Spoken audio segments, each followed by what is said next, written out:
ਰਾਸ਼ਟਰਪਤੀ ਟਰੰਪ ਹੁਣਾਂ ਦੇ 100 ਦਿਨ ਜਿਹੜੇ ਉਹ ਪੂਰੇ ਹੋ ਗਏ ਨੇ ਅਮਰੀਕਾ ਦੇ, ਜਿਹੜੇ ਉਹ ਰਾਸ਼ਟਰਪਤੀ ਦੇ ਤੌਰ ਦੇ ਉੱਤੇ ਉਹਨਾਂ ਦੇ ਦੂਸਰੇ ਜਿਹੜੇ ਕਾਰਜਕਾਲ ਦੇ ਪਹਿਲੇ 100 ਦਿਨ ਆ। USCIS ਕਹਿ ਰਹੇ ਆ ਵੀ ਅਸੀਂ ਅਮਰੀਕਾ ਨੂੰ ਮੁੜ ਦੁਬਾਰਾ ਜਿਹੜਾ ਉਹ ਸੇਫ ਬਣਾਉਣ ਦੇ ਵੱਲ ਨੂੰ ਜਿਹੜੇ ਕਦਮ ਚੁੱਕੇ ਆ। ਸੋ ਕੀ ਕਹਿੰਦੀ ਆ ਜਿਹੜੇ ਇਹ ਪ੍ਰਸ਼ਾਸਨ USCIS ਨੂੰ ਲੈ ਕੇ, ਇਮੀਗ੍ਰੇਸ਼ਨ ਨੂੰ ਲੈ ਕੇ, ਕਿਉਂਕਿ ਆਪਾਂ ਦੇਖਿਆ ਵੀ ਬਹੁਤ ਜ਼ਿਆਦਾ ਜਿਹੜੀ ਸਖਤੀ ਜਾਂ ਬਹੁਤ ਜ਼ਿਆਦਾ ਇਸ ਇਮੀਗ੍ਰੇਸ਼ਨ ਨੂੰ ਲੈ ਕੇ ਹਲਚਲ ਪਹਿਲੇ 100 ਦਿਨਾਂ ਦੇ ਵਿੱਚ ਜਿਹੜੀ ਉਹ ਰਹੀ ਆ।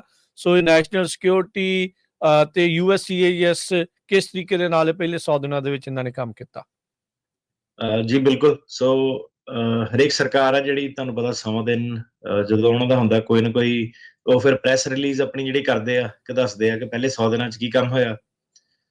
ਤੇ ਜਿਹੜਾ ਸਾਨੂੰ ਚੀਜ਼ ਦੇਖਣ ਨੂੰ ਮਿਲੀ ਉਹ ਮਿਲੀ ਕਿ 100 ਦਿਨ ਜਿਹੜੇ ਬੜੇ ਐਕਸ਼ਨ ਭਰੇ ਰਹੇ। ਕੋਈ ਏਦਾਂ ਨਹੀਂ ਕਿ ਇਹਨਾਂ ਨੇ ਸਾਹ ਲਿਆ ਹੋਵੇ ਇੱਕ ਦਿਨ ਦਾ ਵੀ। ਜਿੱਦਾਂ ਖਬਰਾਂ ਸੁਣੀਆਂ ਕਿ 7 ਦਿਨ ਹੀ ਇਹਨਾਂ ਨੇ ਕੰਮ ਕੀਤਾ, ਤੇ ਡੌਜ ਟੀਮ ਜਿਹੜੀ ਇਹਨਾਂ ਦੀ ਸੀਗੀ ਉਹਨਾਂ ਨੇ ਵੀ 7 ਦਿਨ ਹੀ ਜਿਹੜਾ ਕੰਮ ਕੀਤਾ।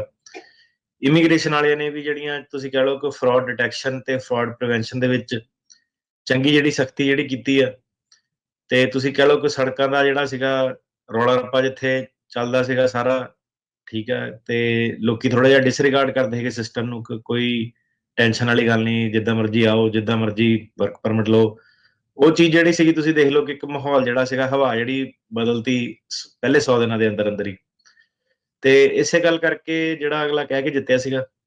ਤੇ ਕੋਰਟਸ ਦੇ ਨਾਲ ਵੀ ਤੁਸੀਂ ਦੇਖ ਲਓ ਕਿ ਸੁਪਰੀਮ ਕੋਰਟ ਲੈਵਲ ਤੇ, ਸਰਕਿਟ ਕੋਰਟ ਤੇ ਸਾਰਾ ਜਿਹੜਾ ਚੰਗੀ ਜਿਹੜੀ ਤੁਸੀਂ ਕਹਿ ਲਓ ਕਿ ਫਾਈਟ ਜਿਹੜੀ ਉਹਨਾਂ ਨੇ ਪਾਈ, ਪਹਿਲੇ ਪ੍ਰਿਪੇਅਰਡ ਹੀ ਜਿਹੜੇ ਆਏ ਸੀਗੇ ਕਿ ਜੇ ਜਿੱਤੇ ਤਾਂ ਏਦਾਂ ਕਰਨਾ। ਟੀਮ ਵੀ ਜਿਹੜੀ ਰੱਖੀ ਸਾਰੀ, ਤੁਸੀਂ ਕਹਿ ਲਓ ਆਰਮੀ ਤੋਂ ਲੈ ਕੇ ਕੋਈ ਉਹਨਾਂ ਨੇ ਹੱਥਕੰਡਾ ਏਦਾਂ ਦਾ ਨਹੀਂ ਸੀਗਾ। ਜਿਹੜਾ ਹਰੇਕ ਏਲੀਅਨ ਐਨੀਮੀਜ਼ ਜਿਹੜਾ ਐਕਟ, ਹਰੇਕ ਚੀਜ਼ ਜਿਹੜੀ ਉਹ ਸੀਗੀ, ਪੂਰਾ ਚੈਲੰਜ ਉਹਨਾਂ ਨੇ ਦਿੱਤਾ ਕੋਰਟ ਸਿਸਟਮ ਨੂੰ।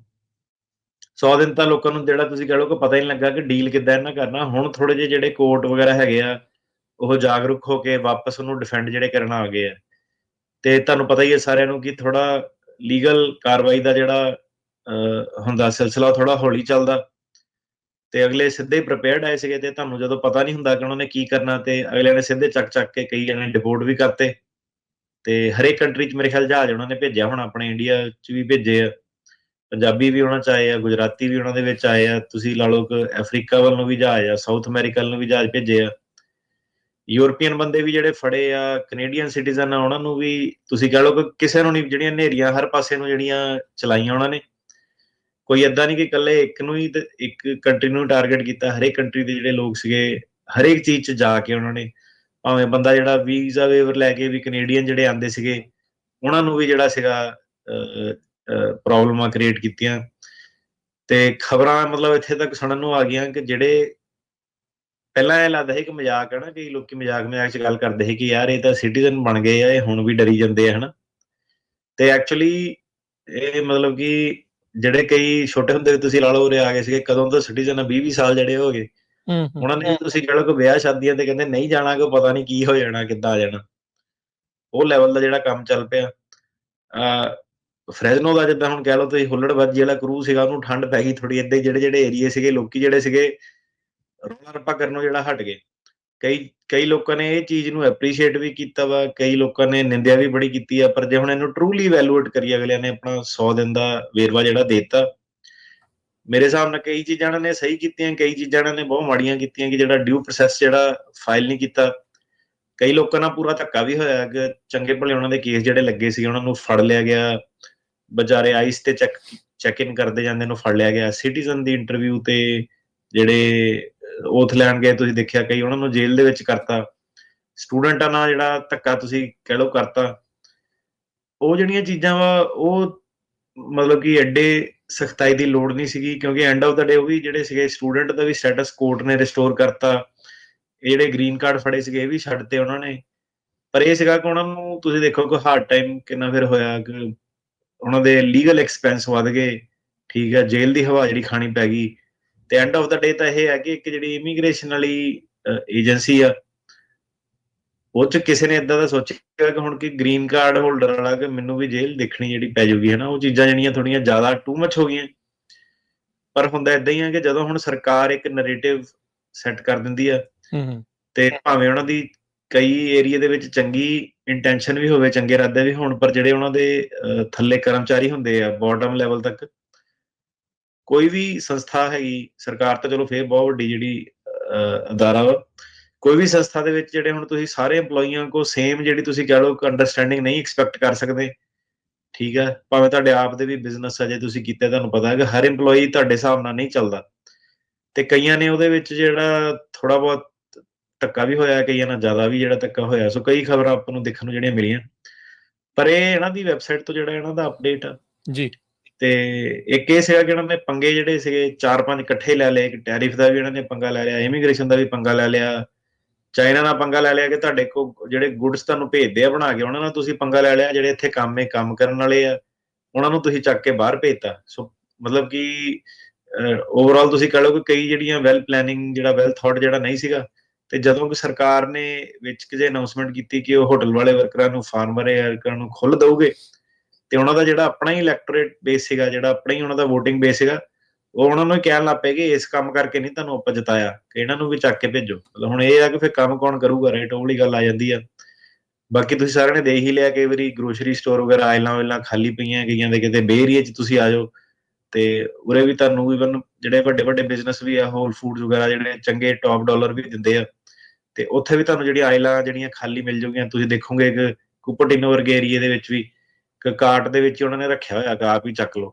ਉਹ ਵੇਲੇ ਹੁਣ ਬੰਦਾ ਕਹਿੰਦਾ ਯਾਰ ਤੁਸੀਂ ਸ਼ਾਪਰ ਨੂੰ ਜਿਹੜਾ ਡਾਇਰੈਕਟ ਉਹ ਕਰਨ ਲੱਗ ਪਿਆ। ਐਮਾਜ਼ੋਨ ਨੇ ਹੁਣ ਕਹਿ ਦਿੱਤਾ ਕਿ ਨਾਲ ਉਹਨਾਂ ਨੇ ਟੈਰਿਫ ਜਿਹੜਾ ਲਾ ਕੇ ਦੱਸਣਾ ਕਿ ਰੇਟ ਕਿੰਨਾ ਵੱਧਦੇ ਆ, ਤੇ ਉਹ ਚੀਜ਼ 'ਚ ਇਹਨਾਂ ਦਾ ਤੁਸੀਂ ਦੇਖੋ ਕਿ ਵਿਵਾਦ ਹੁਣ ਛਿੜੇ ਹੋਏ ਆ।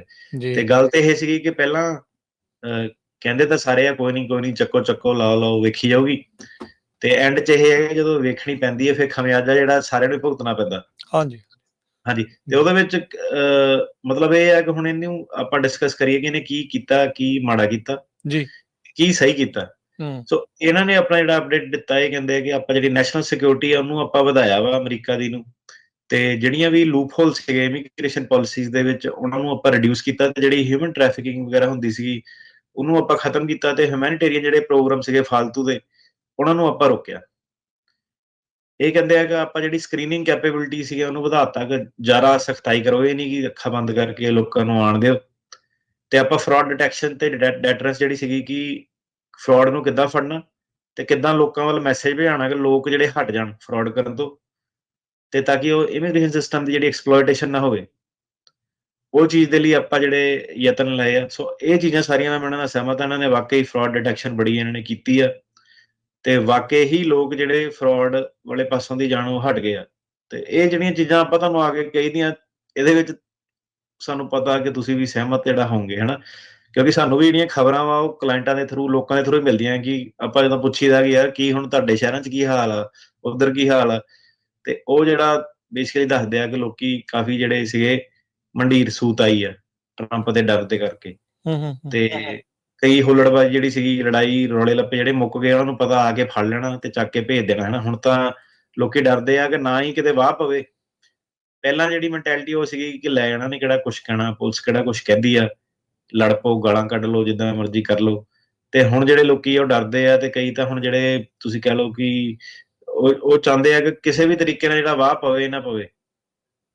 ਤੇ ਇਹਨਾਂ ਨੇ ਜਿਹੜੀ ਸਰਕਾਰ ਸੀਗੀ, ਇਹਨਾਂ ਨੇ ਇੱਕ ਜਿਹੜਾ ਕਲੀਅਰ ਮੈਸੇਜ ਦੇ ਦਿੱਤਾ ਕਿ ਈਵਨ ਜਿਹੜਾ ਗ੍ਰੀਨ ਕਾਰਡ ਹੋਲਡਰ ਆ, ਕਿ ਤੁਸੀਂ ਵਿਜ਼ਿਟਰ ਹੀ ਐਂਡ ਆਫ ਦਾ ਡੇ, ਕਿ ਸਾਡੀ ਮਰਜ਼ੀ ਦੇ ਹਿਸਾਬ ਨਾਲ ਜੇ ਰੂਲ ਰਾਲ ਫੋਲੋ ਕਰਦੇ ਆ, ਸੋਸ਼ਲ ਮੀਡੀਆ ਤੱਕ ਇਹਨਾਂ ਦਾ ਜਿਹੜਾ ਇੰਗੇਜ ਕਰਦੇ ਆ, ਕਿ ਜਿਹਨਾਂ ਨੂੰ ਕਿਤੋਂ ਵੀ ਲੱਗਿਆ ਕਿ ਇਹ ਅਮਰੀਕਾ ਦੇ ਖਿਲਾਫ ਗੱਲ ਕਰਦੇ ਆ, ਅਮਰੀਕਾ ਦੇ ਇੰਟਰਸਟਾਂ ਦੇ ਅਗੇਂਸਟ ਗੱਲ ਕਰਦੇ ਆ, ਤੇ ਉਹ ਸ਼ਿਕੰਜੇ ਦੇ ਵਿੱਚ ਆ ਸਕਦੇ ਆ। ਤੇ ਜਿਹੜੇ ਲੋਕਾਂ ਦੇ ਕੇਸ ਪੈਂਡਿੰਗ ਸੀਗੇ, ਵਰਕ ਪਰਮਿਟ ਵਾਲੇ ਸੀਗੇ, ਉਹਨਾਂ ਨੂੰ ਤੇ ਬਿਲਕੁਲ ਹੀ ਕਲੀਅਰ ਮੈਸੇਜ ਚੱਲ ਗਿਆ ਨਾ ਕਿ ਭਾਈ ਤੁਹਾਨੂੰ ਕਦੋਂ ਵੀ ਚੱਕਿਆ ਜਾ ਸਕਦਾ, ਭਾਵੇਂ 2 ਸਾਲ ਆ, ਭਾਵੇਂ 2 ਸਾਲ ਤੋਂ ਵੱਧ ਆ। ਤੇ ਜਿਹੜੇ ਜੱਜ ਸੀਗੇ, ਹੁਣ ਕੈਲੀਫੋਰਨੀਆ, ਨਿਊਯਾਰਕ ਦੇ ਵਿੱਚ ਤਾਂ ਜਿਹੜਾ ਤੁਸੀਂ ਕਹਿ ਲਓ ਕਿ ਕੋਰਟਸ ਜਿਹੜੇ ਥੋੜੇ ਵਧੀਆ ਨੇ, ਜਾਂ ਤੁਸੀਂ ਕਹਿ ਲਓ ਕਿ ਇੰਨੇ ਸਖਤ ਨਹੀਂ ਹੈਗੇ, ਰੇਟਿੰਗ ਜੱਜਾਂ ਦੀ ਫੇਅਰ ਆ। ਘੱਟੋ ਘੱਟ ਤੁਹਾਨੂੰ ਕਈ ਜੱਜ ਜਿਹੜੇ 50 ਰੇਟਿੰਗ ਵਾਲੇ ਮਿਲ ਜਾਣੇ ਆ, ਤੇ ਜਿਹੜੀਆਂ ਸਦਰਨ ਸਟੇਟਸ ਹੈਗੀਆਂ ਉੱਥੇ ਰੇਟਿੰਗ ਜਿਹੜੀ ਹੈਗੀ ਆ 5%, 10% ਤੋਂ ਘੱਟ ਵਾਲੇ ਜੱਜ ਜਿਹੜੇ ਜ਼ਿਆਦਾਤਰ ਹੁੰਦੇ ਆ। ਤੇ ਜਿਹੜਾ ਸਾਨੂੰ ਵੇਖਣ ਨੂੰ ਮਿਲ ਰਿਹਾ, ਉਹ ਕਹਿੰਦੇ ਬੌਂਡ ਨਹੀਂ ਦੇਣਾ, ਬੌਂਡ ਦੇ ਨਹੀਂ ਸਕਦੇ, ਮੈਟਰ ਆਫ MS ਕਰਕੇ ਕੇਸ ਆਪਾਂ ਪਹਿਲਾਂ ਵੀ ਡਿਸਕਸ ਕਰ ਚੁੱਕੇ ਹਾਂ। ਸੋ ਕਹਿੰਦੇ ਆ ਕਿ ਬੌਂਡ ਨਹੀਂ ਆਪਾਂ ਦੇਣਾ, ਤੇ ਜੱਜ ਕਹਿੰਦਾ ਕਿ ਭਾਵੇਂ ਕੇਸ ਲੱਗਾ, ਭਾਵੇਂ ਜਿੱਦਾਂ ਮਰਜ਼ੀ ਲੱਗਾ, ਸਾਡੀ ਅਥਾਰਟੀ ਹੈਗੀ, ਆਪਾਂ ਬੰਦੇ ਨੂੰ ਫੜ ਸਕਦੇ ਆ। ਤੇ ਇਸ ਗੱਲ ਦੇ ਵਿੱਚ ਜੱਜ ਸਹੀ ਆ, ਉਹਨਾਂ ਕੋਲ ਲੀਗਲੀ ਉਹ ਅਥਾਰਟੀ ਹੈਗੀ ਆ। ਸੋ ਇਹ ਹੁਣ ਬੰਦਿਆਂ ਤੇ ਆ ਗਿਆ ਕਿ ਜੇ ਤੁਹਾਡਾ ਕੇਸ ਨਹੀਂ ਪਾਸ ਹੋਇਆ, ਤੁਹਾਡੇ ਕੋਲ ਗ੍ਰੀਨ ਕਾਰਡ ਨਹੀਂ ਆਇਆ, ਤੇ ਉਹ ਸਿੱਧੇ ਸਿੱਧੇ ਮੈਸੇਜ ਦੇ ਰਿਹਾ ਕਿ ਹੰਬਲ ਰਹੋ, ਲਾਅ ਨੂੰ ਫੋਲੋ ਕਰੋ, ਹੁੱਲੜਬਾਜੀ ਦੇ ਵਿੱਚ ਨਾ ਇੰਗੇਜ ਕਰੋ, ਕੋਈ ਵੀ ਸੋਸ਼ਲ ਮੀਡੀਆ ਪੋਸਟਾਂ ਦੇ ਨਾ ਪਾਓ, ਤੇ ਕੋਈ ਵੀ ਇਦਾਂ ਦੇ ਕਾਰਵਾਈਆਂ ਗਤੀਵਿਧੀਆਂ ਤੋਂ ਦੂਰ ਹੋ, ਜਿਹੜੇ ਤੇ ਤੁਹਾਡੇ ਤੇ ਠੱਪਾ ਲੱਗੇ ਕਿ ਤੁਸੀਂ ਗੈਂਗ ਅਫੀਲੀਏਸ਼ਨ ਤੁਹਾਡੀ ਹੈਗੀ ਹੈ, ਕਿ ਬੰਦੂਕਾਂ ਰੱਖ ਲੈਣਾ, ਲਾਇਸੈਂਸ ਦੇ ਫੁਕਰੀ ਮਾਰੀ ਜਾਣੀ, ਉਹ ਚੀਜ਼ਾਂ ਜਿਹੜੀਆਂ ਉਹਨਾਂ ਨੂੰ ਇਹਨਾਂ ਨੇ ਕਾਊਂਟਰ ਜਿਹੜਾ ਕੀਤਾ। ਸੋ ਬੇਸਿਕਲੀ ਇਹ ਕੀ ਕਰਦੇ ਸੀਗੇ, ਕਹਿੰਦੇ ਸੀਗੇ ਕਿ ਸਾਨੂੰ ਮਾੜਾ ਜਿਹਾ ਪਤਾ ਲੱਗ ਗਿਆ ਕਿ ਬੰਦਾ ਗੈਂਗ ਨਾਲ ਰਿਲੇਟਡ ਆ, ਚੱਕ ਕੇ ਵਾਪਸ। ਹੁਣ ਕੋਰਟ ਨੇ ਜ਼ਰੂਰ ਕਹਿਤਾ ਕਿ ਤੁਸੀਂ ਮੌਕੇ ਇਹਨਾਂ ਨੂੰ ਦੇਣੇ ਆ, ਪੁੱਛਣੀ ਇਹਨਾਂ ਦੀ ਗੱਲ, ਪਰ ਜਿਹੜੇ ਪਹਿਲੇ 100 ਦਿਨਾਂ ਦੇ ਵਿੱਚ ਬੜੇ ਬੰਦੇ ਇਹਨਾਂ ਨੇ ਚੱਕ ਕੇ ਜਿਹੜੇ ਘੱਲੇ ਆ, ਮਾੜਾ ਜਿਹਾ ਕਿਸੇ ਦੇ ਸਾਥੀ ਨੇ ਵੀ ਦੱਸਤਾ ਕਿ ਨਹੀਂ ਇਹ ਵੀ ਗੈਂਗ ਦਾ ਮੈਂਬਰ ਆ, ਚੱਕੋ ਵਾਪਸ। ਧੱਕਾ ਬਹੁਤ ਹੋਇਆ ਫਿਰ। ਧੱਕਾ ਹੋਇਆ, ਪਰ ਉਹਦੇ ਵਿੱਚ ਇਹ ਹੈ ਕਿ ਗੈਂਗ ਵਾਲੇ ਲੋਕੀ ਆਏ ਵੀ ਬੜੇ ਸੀਗੇ, ਠੀਕ ਹੈ, ਦਰਵਾਜ਼ਾ ਹੀ ਜਦੋਂ ਖੁੱਲਾ, ਤੇ ਉਹ ਬੇਸਿਕਲੀ ਇੱਕ ਜਿਹੜਾ ਸੀਗਾ ਕਿ ਅਮਰੀਕਨ ਪਬਲਿਕ ਨੂੰ ਜਿਹੜਾ ਮੌਕਾ ਮਿਲ ਗਿਆ, ਜਿਹੜੇ ਹੁਣ ਕਈ ਤੰਗ ਹੁੰਦੇ ਸੀਗੇ, ਤੰਗ ਕਰਦੇ ਸੀਗੇ, ਉਹ ਇਹ ਆ ਗਿਆ ਕਿ ਉਹਨਾਂ ਨੇ ਹੈਲਪਲਾਈਨ ਬਣਾਤੀ ਕਿ ਬਈ ਤੁਹਾਨੂੰ ਲੱਗਦਾ ਕੋਈ ਇਦਾਂ ਦਾ ਵਿਅਕਤੀ ਆ, ਆਹ ਹੈਲਪਲਾਈਨ ਤੇ ਜਿਹੜਾ ਕਾਲ ਕਰੋ। ਤੇ ਬੜੇ ਉਹਨਾਂ ਨੇ ਕੁਇਕ ਜਿਹੜੇ ਐਕਸ਼ਨ ਲਏ, ਬੜੇ ਉਹਨਾਂ ਨੇ ਅਪਾਰਟਮੈਂਟ ਵਗੈਰਾ ਬਸਟ ਕੀਤੇ, ਬੜੇ ਉਹਨਾਂ ਨੇ ਬਿਜ਼ਨਸ ਆਪਰੇਸ਼ਨ ਜਿਹੜੇ ਮਿਡਵੈਸਟ ਸਪੈਸ਼ਲੀ ਕੋਲੋਰਾਡੋ ਵਾਲੇ ਏਰੀਏ ਦੇ ਵਿੱਚ, ਬਾਲਟੀਮੋਰ ਵਾਲੇ ਏਰੀਏ ਦੇ ਵਿੱਚ, ਨਿਊਯਾਰਕ ਵਾਲੇ ਏਰੀਏ ਦੇ ਵਿੱਚ, ਉੱਥੇ ਉਹਨਾਂ ਨੇ ਕਾਫੀ ਜਿਹੜੀਆਂ ਬਸਟ ਕੀਤੀਆਂ ਹਿਊਮੈਨਿਟੇਰੀਅਨ ਪੇਰੋ। ਸੋ ਇਹ ਚੀਜ਼ਾਂ ਦੇ ਵਿੱਚ ਆਪਾਂ ਇਹਨਾਂ ਨਾਲ ਐਗਰੀ ਕਰਦੇ ਹਾਂ, ਕਿਉਂਕਿ ਇਦਾਂ ਦਾ ਇਮੀਗ੍ਰੈਂਟ ਕੋਈ ਵੀ ਨਹੀਂ ਚਾਹੁੰਦਾ, ਰੌਲੇ ਰੱਪੇ ਵਾਲਾ ਇਮੀਗ੍ਰੈਂਟ ਕੋਈ ਵੀ ਨਹੀਂ ਚਾਹੁੰਦਾ, ਉਹਦਾ ਕਿਸੇ ਨੂੰ ਨਹੀਂ ਕੋਈ ਫਾਇਦਾ ਹੁੰਦਾ, ਠੀਕ ਆ। ਹਰ ਬੰਦਾ ਜਿਹੜਾ ਸੀਗਾ ਆਪਣਾ ਪ੍ਰੋਬਲਮਾਂ ਕਰਕੇ ਉਰੇ ਆਇਆ, ਆਪਣੀਆਂ ਮਿਹਨਤਾਂ ਕਰਨ ਆਇਆ, ਤੇ ਉਹੀ ਜਿਹੜੀ ਆਪਣੀ ਕਮਿਊਨਿਟੀ ਵੀ ਉਹੀ ਚੀਜ਼ ਨੂੰ ਜਿਹੜੀ ਸਪੋਰਟ ਕਰਦੀ ਆ। ਤੇ ਜਿਹੜੇ ਪ੍ਰੋਬਲਮੈਟਿਕ ਜਿਹੜੇ ਐਲੀਮੈਂਟ, ਉਹਦਾ ਕਦੀ ਕਮਿਊਨਿਟੀ ਨੂੰ ਵੀ ਕੋਈ ਲੌਂਗ ਰਨ 'ਚ ਕੋਈ ਬੜਾ ਕੋਈ ਫਾਇਦਾ ਨਹੀਂ ਹੁੰਦਾ। ਤੇ ਇਹ ਹੁਣ ਜਿਹੜੇ ਵਿਚਾਰ ਤੁਹਾਡੇ ਨਾਲ ਸਾਂਝੇ ਕਰੀਦੇ ਆ, ਇਹ ਲੋਕਾਂ ਨੇ ਜਦੋਂ ਰੋਜ਼ ਵਿਚਰੀਦਾ, ਗੱਲਾਂ ਬਾਤਾਂ ਕਰੀਦੀਆਂ, ਤੇ ਲੋਕ ਹੀ ਦੱਸਦੇ ਆ ਕਿ ਠੀਕ ਆ, ਬੁਰਾ ਇਹਨੇ ਕੀਤਾ, ਪਰ ਕਾਫੀ ਚੀਜ਼ਾਂ 'ਚ ਲੋਕ ਜਿਹੜੇ ਇਹਦੇ ਨਾਲ ਸਹਿਮਤ ਵੀ ਜਿਹੜੇ ਹੈਗੇ ਆ। ਸੋ ਇਹ ਕੀ ਇਹਨਾਂ ਨੇ ਇੱਕ ਦੂਜੀ ਚੀਜ਼ ਕੀਤੀ ਹੈ ਕਿ ਹਿਊਮੈਨਿਟੇਰੀਅਨ ਜਿਹੜਾ ਪੇਰੋਲ ਵਗੈਰਾ ਜਿਹੜੇ ਦਿੱਤੇ ਸੀਗੇ ਬਾਈਡਨ ਨੇ, ਉਹ ਇਹਨਾਂ ਨੇ ਕੈਂਸਲ ਕਰਤੇ ਕਾਫੀ ਸਾਰੇ, ਕਿਉਂਕਿ ਇਹ ਕਹਿੰਦੇ ਆ ਕਿ ਇਹ ਸਾਰੇ ਕ੍ਰਿਮੀਨਲ ਏਲੀਅਨ ਇਹਦੇ ਵਿੱਚੋਂ ਦੀ ਆ ਗਏ ਆ, ਪੂਰੇ ਕੰਮ ਕਰਦੇ ਆ। ਤੇ ਰਜਿਸਟ੍ਰੇਸ਼ਨ ਦੀ ਇਹਨਾਂ ਨੇ ਰਿਕੁਆਇਰਮੈਂਟ ਜਿਹੜੀ ਪਾਤੀ ਆ, ਕਿਉਂਕਿ ਕਈਆਂ ਨੇ ਲੋਕਾਂ ਨੇ ਨਾਮ ਬਦਲ ਕੇ ਅਸਾਈਲਮ ਫਾਈਲ ਕੀਤੇ ਹੋਏ ਆ, ਨਾਮ ਦੂਜੇ ਨਾਮਾਂ ਨਾਲ ਕੇਸ ਅਪਰੂਵ ਕੀਤੇ ਆ, ਸਿਟੀਜ਼ਨ ਨਕਲੀ ਜਿਹੜੀਆਂ ਲਈਆਂ ਹੋਈਆਂ। ਸੋ ਕਈ ਲੈਵਲ ਤੱਕ ਜਿਹੜਾ ਫਰਾਡ ਪੁਰਾਣਾ 20 25 ਸਾਲ ਪਿੱਛੇ ਜਿਹੜਾ ਜਾਂਦਾ, ਕਈ ਲੋਕਾਂ ਦੀ ਡੀਪੋਰਟੇਸ਼ਨ ਜਿਹੜੀ ਲੱਗ ਗਈ ਆ। 9th ਸਰਕਟ ਨੇ ਵੀ ਕੇਸ ਜਿਹੜੇ ਡਿਨਾਈ ਕਰਤੇ ਸੀ, ਉਹ ਗਏ ਨਹੀਂ, 10 15 ਸਾਲ ਹੋ ਰਹੀ ਆ। ਸੋ ਬਾਈ ਲਾਅ ਤਾਂ ਹੁਣ ਜਿਹੜਾ ਬੰਦਾ ਰਹਿ ਰਿਹਾ ਉਹਨੂੰ $900 ਸਮਥਿੰਗ ਪਰ ਡੇ ਦੇ ਹਿਸਾਬ ਨਾਲ ਫਾਈਨ ਆ, ਤੁਸੀਂ ਦੇਖੋ ਕਿੰਨਾ ਬਣ ਜਾਂਦਾ। ਪਰ ਲੋਕੀ ਕਦੀ ਗਏ ਨਹੀਂ ਆ, ਤਾਂ ਇਹਨਾਂ ਨੇ ਹੁਣ ਕੀ ਕੀਤਾ ਕਿ ਆਹੀ ਜਿਹੜੀ ਰਿਕੁਆਇਰਮੈਂਟ ਕਰਤੀ ਕਿ ਰਜਿਸਟਰ ਕਰਨਾ ਪੈਣਾ, ਏਲੀਅਨ ਰਜਿਸਟ੍ਰੇਸ਼ਨ ਜਿਹੜੀ ਹੈਗੀ ਆ। ਤੇ ਇਹ ਰਜਿਸਟ੍ਰੇਸ਼ਨ ਦਾ ਵੀ ਕਾਫੀ ਜਿਹੜਾ ਵਿਵਾਦ ਪਿਆ ਸੀਗਾ, ਠੀਕ ਆ। ਹੁਣ ਕਈ ਲੋਕੀ ਨਹੀਂ ਨਿਊਜ਼ ਨੂੰ ਸਹੀ ਤਰੀਕੇ ਨਾਲ ਲੈਂਦੇ, ਜਿਹੜੀ ਲੈਣੀ ਚਾਹੀਦੀ ਆ, ਪਰ ਸਾਡਾ ਕੰਮ ਹੈਗਾ ਨਿਊਜ਼ ਨੂੰ ਦੱਸਣਾ ਜਿੱਦਾਂ ਉਹ ਬਣੀ ਆ, ਤਾਂ ਕਿ ਜਿਹੜਾ ਵਿਅਕਤੀ ਸੀਰੀਅਸਲੀ ਲੈਣਾ ਚਾਹੁੰਦਾ ਐਟਲੀਸਟ ਉਹਨੂੰ ਪ੍ਰੋਬਲਮ ਨਾ ਹੋਵੇ। ਸੋ ਉਹਨਾਂ ਨੇ ਬੇਸਿਕਲੀ ਕੀ ਕਿਹਾ, ਇਹ ਨਿਊਜ਼ ਦਾ ਮਤਲਬ ਕੀ ਹੈ ਕਿ ਜਿਹੜੇ ਲੋਕਾਂ ਦੇ ਲੀਗਲੀ ਫਿੰਗਰਪ੍ਰਿੰਟ ਨਹੀਂ ਹੋਏ ਸੀਗੇ, ਤੇ ਜਿਹੜੇ ਜਵਾਕ ਸਪੈਸ਼ਲੀ ਸੀਗੇ 14 ਸਾਲ ਤੋਂ ਉੱਤੇ, ਹੁਣ ਉਹਨਾਂ ਦੀ ਉਮਰ ਹੋ ਗਈ ਹੈ, ਇਸ ਸਿਸਟਮ ਦੇ ਵਿੱਚ ਇਹਨਾਂ ਦੇ ਨਹੀਂ ਆਏ ਸੀਗੇ, ਜਿਹਨਾਂ ਨੇ ਤਾਂ ਵੀਜ਼ੇ ਵਗੈਰਾ ਜਿੱਦਾਂ ਲਏ ਸੀਗੇ, ਤਕਰੀਬਨ ਉਹ ਸਾਰੇ ਲੋਕੀ ਫਿੰਗਰਪ੍ਰਿੰਟਡ ਹੀ ਆ, ਹਨਾ। ਹੁਣ ਇਹਦੇ ਵਿੱਚ ਤੁਸੀਂ ਦੇਖੋ ਕਿ ਕਈਆਂ ਦੇ ਘਰ ਦੇ ਰਗੜੇ ਗਏ, ਕਿੱਦਾਂ ਉਹ ਕੈਨੇਡੀਅਨ ਸਿਟੀਜ਼ਨ ਸੀਗੇ, ਉਹ ਰਿਆਏ ਤੇ ਸਟੈਂਡਰਡ ਜਿੱਦਾਂ ਉਹ ਹਰ ਸਾਲ ਹੀ ਆਉਂਦੇ ਆ, ਉਹ ਕਹਿੰਦੇ ਆਪਾਂ ਕਿਹੜਾ ਕੁਝ ਗਲਤ ਕੀਤਾ, ਆਪਾਂ ਤਾਂ ਲੀਗਲ ਆਏ ਆ। ਪਰ ਇਹ ਸੀਗਾ ਕਿ ਉਹ 30 ਦਿਨ ਤੋਂ ਜ਼ਿਆਦਾ ਉਰੇ ਰਹਿਣ ਲੱਗ ਪਏ ਅਮਰੀਕਾ, ਜਿਹੜਾ ਕਿ ਹੁੰਦਾ ਹੈ ਨਾ, ਕਦੀ ਛੁੱਟੀਆਂ ਕੱਟਣ ਆਇਆ, ਕੋਈ ਕਹਿੰਦਾ ਮੈਂ 90 ਦਿਨ ਰਹਿਣਾ, ਉਹਨੂੰ ਇਹ ਚੀਜ਼ ਦਾ ਪਤਾ ਨਹੀਂ ਸੀਗਾ ਏਲੀਅਨ ਰਜਿਸਟ੍ਰੇਸ਼ਨ ਦਾ। ਸੋ ਏਲੀਅਨ ਰਜਿਸਟ੍ਰੇਸ਼ਨ ਇਹ ਹੈ ਕਿ ਹੁਣ ਤੁਹਾਡੇ ਤਾਂ ਫਿੰਗਰਪ੍ਰਿੰਟ ਹੋਏ ਨਹੀਂ, ਕਿਉਂਕਿ ਤੁਸੀਂ ਤਾਂ ਬਾਰਡਰ ਤੋਂ ਆਏ ਆ, Canadian as a citizen fingerprint ਕਿਤੇ ਗਏ ਨਹੀਂ। ਤੇ ਉਹ ਜਿਹੜੇ ਲੋਕੀ ਆ ਜਦੋਂ 30 ਦਿਨ ਤੋਂ ਉੱਤੇ ਰਹਿਣਾ, ਤਾਂ ਉਹਨਾਂ ਦੀ ਜਿਹੜੀ ਏਲੀਅਨ ਰਜਿਸਟ੍ਰੇਸ਼ਨ ਦੀ ਰਿਕੁਆਇਰਮੈਂਟ ਜਿਹੜੀ ਲਾਜ਼ਮੀ ਆ। ਤੇ ਹੁਣ ਇਹ ਕਿਉਂ ਆ, ਇਹ ਚ ਨਹੀਂ ਆਪਾਂ ਬਹਿਸ ਨਾ ਕਿ ਕਿਉਂ ਇਦਾਂ ਇਹਨਾਂ ਨੇ ਕਰਤਾ, ਇਹ ਤਾਂ ਧੱਕਾ ਆ। ਉਹ ਉਹਨਾਂ ਨੇ ਅਗਲੇ ਨੇ ਰੂਲ ਬਣਾਤਾ ਕਿ ਕਰਨਾ ਤਾਂ ਕਰਨਾ ਬਸ, ਹਨਾ। ਹੁਣ ਸੋ ਜਿਹੜਾ ਸਿੰਪਲ ਅੱਖਰਾਂ ਦੇ ਵਿੱਚ ਇਹ ਆ ਕਿ ਆਪਾਂ ਦੇਖ ਰਹੇ ਕਿ ਜ਼ਿਆਦਾ ਜਿਹੜੇ ਕੈਨੇਡੀਅਨ ਸਿਟੀਜ਼ਨ ਉਹਨਾਂ ਨੂੰ ਪ੍ਰੋਬਲਮ, ਉਹਨਾਂ ਨੂੰ ਪਤਾ ਹੀ ਨਹੀਂ ਕਿ ਇਹ ਚੀਜ਼ ਕਰਨੀ ਆ। ਇਹ ਤੋਂ ਬਾਅਦ ਕਈ ਜਿਹੜੇ ਪੇਰੈਂਟਸ ਸੀਗੇ, ਉਹਨਾਂ ਦੇ ਨਾਲ ਜਿਹੜੇ ਜਵਾਕ ਸੀਗੇ, ਉਹ ਹੁਣ 14 ਸਾਲ ਤੋਂ ਉੱਤੇ ਹੋ ਗਏ, ਠੀਕ ਆ। 14 ਸਾਲ ਤੋਂ ਥੱਲੇ ਉਮਰ ਵਾਲਿਆਂ ਦੇ ਫਿੰਗਰਪ੍ਰਿੰਟ ਨਹੀਂ ਹੁੰਦੇ, ਤੇ ਉਹਨਾਂ ਨੂੰ ਜਿਹੜਾ ਸੀਗਾ ਕਿ 30 ਦਿਨਾਂ ਦੇ ਅੰਦਰ ਅੰਦਰ ਤੁਸੀਂ ਜਿਹੜਾ ਕਰੋ। ਤੁਸੀਂ ਦੇਖ ਲਓ ਕਿ April 11 ਨੂੰ ਹੁਣ ਇਹਨਾਂ ਨੇ ਕੀਤਾ ਸੀਗਾ, May 3 ਜਿਹੜਾ ਆਪਣਾ ਆ ਗਿਆ, ਤੇ ਇਹ ਜਿਹੜਾ ਟਾਈਮ ਲੰਘੀ ਜਾਂਦਾ, ਤੇ ਜਿਹਨਾਂ ਨੇ ਨਹੀਂ ਕਰਾਏ ਆ ਤੇ ਫਿੰਗਰਪ੍ਰਿੰਟ ਉਹਨਾਂ ਦੀ ਹੋਣੀ ਬਣਦੀ ਆ, ਉਹ ਪਲੀਜ਼ ਕਰਾਉਣ, ਠੀਕ ਆ। ਤੇ ਤਕਰੀਬਨ ਤੁਸੀਂ ਲਾ ਲਓ ਕਿ ਜੇ ਤੁਹਾਡੇ ਜਵਾਕ ਉਰੇ ਆਏ ਸੀਗੇ ਤੇ 14 ਸਾਲ ਤੋਂ ਉੱਤੇ ਉਮਰ ਹੋ ਗਈ, ਤਕਰੀਬਨ ਜਿਹੜੇ ਉਹਨਾਂ ਨੂੰ ਫਿੰਗਰਪ੍ਰਿੰਟ ਕਰਾਉਣੇ ਪੈਣੇ ਆ, ਤੇ ਉਹਨਾਂ ਦੇ ਨਹੀਂ ਜਿਹੜੇ ਹੋਏ ਆ। ਸੋ ਇਹ ਜਿਹੜੀ ਰਜਿਸਟ੍ਰੇਸ਼ਨ ਰਿਕੁਆਇਰਮੈਂਟ ਆ, ਇਹਦੇ ਵਿੱਚ ਕੀ ਸਾਡਾ ਓਪੀਨੀਅਨ ਹੈਗਾ? ਇਹਦੇ ਵਿੱਚ ਸਾਡਾ ਓਪੀਨੀਅਨ ਹੈਗਾ 50-50। ਮਤਲਬ ਦੇਖੋ, ਵੈਸੇ ਤਾਂ ਸਹੀ ਗੱਲ ਆ ਕਿ ਹਰੇਕ ਬੰਦਾ ਜੇ ਫਿੰਗਰਪ੍ਰਿੰਟ ਰਵੇ ਸਪੈਸ਼ਲੀ ਜੇ ਉਹਨੇ ਕ੍ਰਾਈਮ ਕੋਈ ਕੀਤੇ, ਇੱਕ ਪਤਾ ਰਹਿੰਦਾ ਕਿ ਦੇਸ਼ 'ਚ ਕੌਣ ਰਹਿ ਰਿਹਾ। ਇਹ ਨਹੀਂ ਕਿ ਕ੍ਰਾਈਮ ਕਰਕੇ ਚੱਲ ਬਈ ਬਾਰਡਰ ਟੱਪ ਕੇ ਪਾਰ ਹੋ ਗਿਆ, ਉਹ ਸਾਰਿਆਂ ਲਈ ਪ੍ਰੋਬਲਮ ਆ, ਹਨਾ। ਏਦਾਂ ਦੇ ਵਿਅਕਤੀ ਜਿਹੜੇ ਫਿਰ ਜੇ ਜ਼ਿਆਦਾ ਗਿਣਤੀ 'ਚ ਹੋ ਜਾਣ ਤਾਂ ਪ੍ਰੋਬਲਮ ਪੈਂਦੇ ਆ। ਪਰ ਇਹਦੇ ਵਿੱਚ ਇਹ ਹੈ ਕਿ ਹੁਣ ਜਿਹੜਾ ਬੰਦਾ, ਹੁਣ ਦੇਖੋ ਇਹ ਕਈਆਂ ਲੋਕਾਂ ਦੇ ਲਈ ਟਾਈਮ ਟਪਾਉਣ ਵਾਲੀ ਗੱਲ ਹੋ ਜਾਂਦੀ ਆ ਕਿ ਇਹ ਸਰਕਾਰ ਨੇ ਕਿੱਦਾਂ ਕਰਨਾ, ਕਿਉਂਕਿ ਜੇ ਨਵੀਂ ਸਰਕਾਰ ਆਉਂਦੀ ਆ, ਉਹ ਇਹ ਲੋਕਾਂ ਨੂੰ ਜਿਹੜੇ ਕੱਚੇ ਰਹਿ ਰਹੇ ਆ, ਪੀਸਫੁਲੀ ਰਹਿ ਰਹੇ ਆ, ਟੈਕਸ ਟੁਕਸ ਆਪਣਾ ਦੇ ਰਹੇ ਆ, ਕੰਮ ਕੁਮ ਆਪਣਾ ਕਰ ਰਹੇ ਆ, ਜਿਹਨਾਂ ਦਾ ਕੋਈ ਕ੍ਰਿਮੀਨਲ ਰਿਕਾਰਡ ਨਹੀਂ ਹੈਗਾ, ਉਹਨਾਂ ਨੂੰ ਜਿਹੜੀ ਦੂਸਰੀ ਸਰਕਾਰ ਆ ਉਹ ਪ੍ਰੋਬਲਮ ਨਹੀਂ ਦਿੰਦੀ। ਪਰ ਇਹ ਸਰਕਾਰ ਹੁਣ ਇਹ ਹੈ ਕਿ ਜਿਹੜੇ ਇੱਕ ਸ਼ਾਂਤਮਈ ਵੀ ਵਿਅਕਤੀ ਜਿਹੜਾ ਰਹਿ ਰਿਹਾ, ਠੀਕ ਆ, ਕੰਮ ਧੰਦਾ ਚਲਾ ਰਿਹਾ, ਬਿਜ਼ਨਸਮੈਨ ਆ ਜਾਂ ਫੈਮਿਲੀ ਚਲਾਈ ਆ, ਇਹਦੀ ਚਪੇਟ ਦੇ ਵਿੱਚ ਇਹ ਉਹਨਾਂ ਨੂੰ ਵੀ ਫੜਨ ਦੀ ਕੋਸ਼ਿਸ਼ ਕਰ ਰਹੇ ਆ। ਜਿਹਦਾ ਕਿ ਅਮਰੀਕਾ ਚੋਂ ਬਾਹਰ ਕੱਢੇ ਦਾ ਕੋਈ ਨੁਕਸਾਨ ਨਹੀਂ ਹੋਣਾ, ਕਿਉਂਕਿ ਅਗਲਾ ਤਾਂ ਆਲਰੇਡੀ ਟੈਕਸ ਦੇ ਰਿਹਾ, ਵਧੀਆ ਕਮਿਊਨਿਟੀ 'ਚ ਵਿਚਰਿਆ ਹੋਇਆ, ਠੀਕ ਆ, ਜਿਹਨੇ ਕੋਈ ਤੁਸੀਂ ਕਹਿ ਲਓ ਕਿ ਬੈਡ ਐਲੀਮੈਂਟ ਨਹੀਂ ਹੈਗਾ ਸੁਸਾਇਟੀ ਦਾ। ਸੋ ਆਪਣੇ ਹਿਸਾਬ ਨਾਲ ਉਹਨੂੰ ਟਾਰਗੇਟ ਜਿਹੜਾ ਨਹੀਂ ਕਰਨਾ ਚਾਹੀਦਾ। ਏਦਾਂ ਦੇ ਕਈ ਲੋਕ ਆ ਸਾਡੀ ਕਮਿਊਨਿਟੀ 'ਚ ਵੀ, ਕਈ ਜਿਹੜੇ ਲੋਕ ਏਦਾਂ ਦੇ ਹੈਗੇ ਆ, ਠੀਕ ਆ, ਆਪਣਾ ਆਰਾਮ ਨਾਲ ਜਿਹੜਾ ਕਰ ਰਹੇ ਆ। ਪਰ ਹੁਣ ਇਹ ਜਿਹੜੀ ਚੀਜ਼ ਸਾਰੀ ਆ ਜਾਂਦੀ ਹੈ, ਏਦਾਂ ਹੁੰਦਾ ਕਿ ਕਾਂਗਰਸ ਜਿਹੜੀ ਉਹ ਲਾਅ ਬਣਾਉਂਦੀ ਹੁੰਦੀ ਆ, ਤੇ ਜਿਹੜੇ ਫੈਡਰਲ ਜੱਜ ਵਗੈਰਾ ਉਹ ਇੰਟਰਪ੍ਰੇਟ ਵਗੈਰਾ ਕਰ ਦਿੰਦੇ ਆ ਉਹਨੂੰ ਕਿੱਦਾਂ। ਪਰ ਇਹ ਜਿਹੜੀਆਂ ਹੁਣ ਵਿੱਚ ਏਜੰਸੀਆਂ ਆ ਗਈਆਂ, ਐਗਜ਼ੈਕਟਿਵ ਆਰਡਰ ਆ ਗਏ, ਕਿ ਇਹ ਸਹੀ ਹੈ ਕਿ ਨਹੀਂ ਸਹੀ ਹੈ, ਇਹ ਹੁਣ ਕੋਰਟ ਜਿਹੜਾ ਡਿਸਾਈਡ ਕਰਦਾ। ਪਰ ਹੋ ਕੀ ਰਿਹਾ ਕਿ ਜਦ ਤੱਕ ਕੋਰਟ ਤੱਕ ਗੱਲਬਾਤ ਪਹੁੰਚਦੀ ਆ, ਕਾਫੀ ਲੋਕੀ ਜਿਹੜੇ ਵਿੱਚ ਰਗੜੇ ਜਾਂਦੇ ਆ।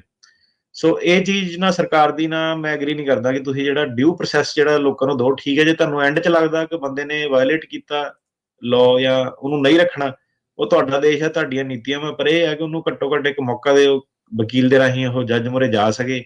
ਤੇ ਜਦੋਂ ਤੁਸੀਂ ਇਹ ਮੌਕਾ ਖੋ ਲੈਂਦੇ ਆ, ਉਹ ਜਿਹੜੀ ਚੀਜ਼ ਪ੍ਰੋਬਲਮ ਆ, ਤੇ ਤੁਸੀਂ ਦੇਖੋ ਕਿ ਸੁਪਰੀਮ ਕੋਰਟ ਵੀ, ਤੇ ਜਿਹੜੇ ਕੰਜ਼ਰਵੇਟਿਵ ਜੱਜ ਵੀ ਆ, ਤੇ ਹੋਰ ਸਰਕਿਟ ਕੋਰਟ ਵੀ ਆ, ਉਹ ਵੀ ਜ਼ਿਆਦਾਤਰ ਸਰਕਾਰ ਨੂੰ ਇਹੀ ਕਹਿ ਰਹੇ ਆ ਕਿ ਤੁਸੀਂ ਥੋੜਾ ਜਿਹਾ ਗਲਤ ਕਰ ਰਹੇ ਆ, ਤੁਸੀਂ ਕਾਨੂੰਨ ਦੇ ਹਿਸਾਬ ਨਾਲ ਜਿਹੜਾ ਨਹੀਂ ਚੱਲ ਰਹੇ। ਈਵਨ ਜਿਹੜੇ ਇਹਨਾਂ ਦੇ ਖੁਦ ਦੇ ਅਪਾਇੰਟਡ ਜੱਜ ਵੀ ਆ, ਉਹਨਾਂ ਨੇ ਵੀ ਜਿਹੜਾ ਕਹਿਣਾ ਸ਼ੁਰੂ ਕਰਤਾ।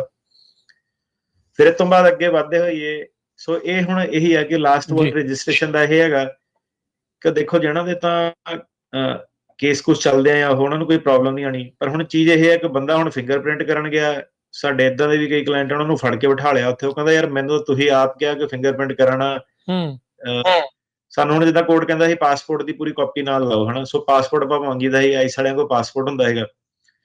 ਜੱਜ ਕਹਿੰਦਾ ਸੀ ਪਾਸਪੋਰਟ ਵੇਖਣਾ। ਮੈਂ ਕਿਹਾ ਕਿੱਥੇ ਕਿੱਥੇ ਠੱਪੇ ਲੱਗੇ ਆ, ਕਿਹੜੇ ਕਿਹੜੇ ਦੇਸ਼ ਗਏ ਆ। ਆਪਾਂ ਕਿਹਾ ਚਲੋ ਕੋਈ ਗੱਲ ਨਹੀਂ, ਹਨਾ। ਹੁਣ ਹੋਰ ਤਾਂ ਕੋਈ ਸਾਡੇ ਕੋਲ ਤਰੀਕਾ ਹੈ ਨਹੀਂ ਪਾਸਪੋਰਟ ਮੰਗਣ ਦਾ। ਹੁਣ ਪਹਿਲਾਂ ਉਹਨਾਂ ਨੇ ਕਿ ਜੀ ਤੁਸੀਂ ਪਾਸਪੋਰਟ ਨਹੀਂ ਲਾਇਆ, ਆਪਾਂ ਤੁਹਾਡੀ ਜ਼ਿੰਮੇਵਾਰੀ ਬਣਦੀ ਆ, ਤੁਸੀਂ ਫਾਰਮ ਨਹੀਂ ਪੂਰੇ ਭਰੇ, ਆਪਾਂ ਤੁਹਾਡਾ ਕੇਸ ਡਿਨਾਈ ਕਰ ਦੇਣਾ। ਹੁਣ ਬੰਦਾ ਪਾਸਪੋਰਟ ਮੰਗਦਾ, ਪਾਸਪੋਰਟ ਮੰਗਣ ਤੇ ਹੁਣ ਕੀ ਕਹਿੰਦੇ ਆ ਕਿ ਆਪਾਂ ਦੇ ਦੇਣਾ ਪਾਸਪੋਰਟ, ਆਪਣੇ ਕਲਾਇੰਟ ਨੂੰ ਭੇਜੋ ਜੀ ਪਾਸਪੋਰਟ ਲੈਣ ਆਵੇ। ਮੈਂ ਕਿਹਾ ਲੈ ਦੱਸ, ਮੈਂ ਕਿਹਾ ਤੁਹਾਡੇ ਕੋਲ, ਮੈਂ ਕਿਹਾ ਉਹਦਾ ਕਿਉਂ ਭੇਜੀਏ ਬਈ ਕਲਾਇੰਟ ਨੂੰ ਏਦਾਂ ਦਾ ਪਾਸਪੋਰਟ ਲੈਣ ਲਈ, ਹਨਾ। ਫੜਨ ਦਾ ਬਹਾਨਾ ਲੱਭਦੇ ਆ।